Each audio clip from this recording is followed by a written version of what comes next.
But let's talk now about a diplomatic row brewing between Dublin and London, as Ireland plans to return asylum seekers to the UK under new emergency laws. Simon Harris, the Taoiseach, has asked for proposals to be brought to Cabinet next week after concerns were raised that the UK's Rwanda plan had already caused an influx of asylum seekers. Now, I'll be tackling this story in my Take at 10. You won't want to miss it. I'll be dealing with the Irish Taoiseach in no uncertain terms. And I'm a paddy, so I won't pull my punches. But first, let's take a look at the legal and political implications of this in the company of the leader of UKIP, former Tory MP and lawyer Neil Hamilton. Neil, good to see you. Are we obliged to take these migrants back? No, certainly not. They're illegal immigrants to the United Kingdom to start with, if they come here, and the Irish government has no power to return them to our shores. So, I think this is a highly amusing situation because under Leo Varadkar, the last Taoiseach, of course, Ireland basked in its own moral superiority, and of course, he weaponised the Irish border between the south and the north and refused to have any concept of border controls. So now the Irish have got what they wished for. And I think we should send every single illegal immigrant to Britain over to Newry or somewhere like that so that they can walk across the border and seek sanctuary in the place where they'll be totally safe. Because after all, if the United Kingdom isn't safe for asylum seekers, it would be quite wrong for us to accept them in their own interests. Well, Neil, it is ironic, isn't it, that Ireland want migrants returned to their first safe country of arrival. If only the French took the same view.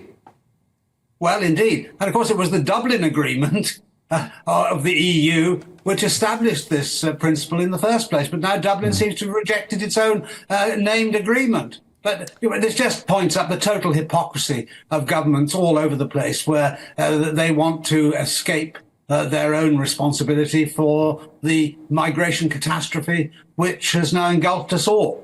And there is no solution to this problem unless we take a sort of united position that we control access to actually the whole of Europe at the minute, because the whole continent is being besieged by the rest of the world from Africa and from Asia. And the numbers of people who want to come to the West for very obvious reasons, that they get a much better life here materially and in other ways as well, then we simply can't cope with the numbers. But countries like Ireland in the past, of course, have felt that they were immune from these problems. Yeah. And now they are facing it themselves. Of course, they're having to face up to reality for once. They've been drinking the woke Kool-Aid and they don't like the taste of it. Is this diplomatic row proof that the Rwanda plan could actually work? Well, in a perverse way, it could, except that they go to Ireland rather than Rwanda. I don't care where they go, so long as they're not in the United Kingdom. How do you see this playing out? This will embolden Rishi Sunak, won't it? Well, Rishi Sunak is a complete weakling, I think. I don't think the Rwanda plan is actually going to make that much difference in the grand scheme of things. I'm very happy to try it. But I don't think that the numbers that can be sent to Rwanda are going to make any real difference in the short or indeed even the medium term.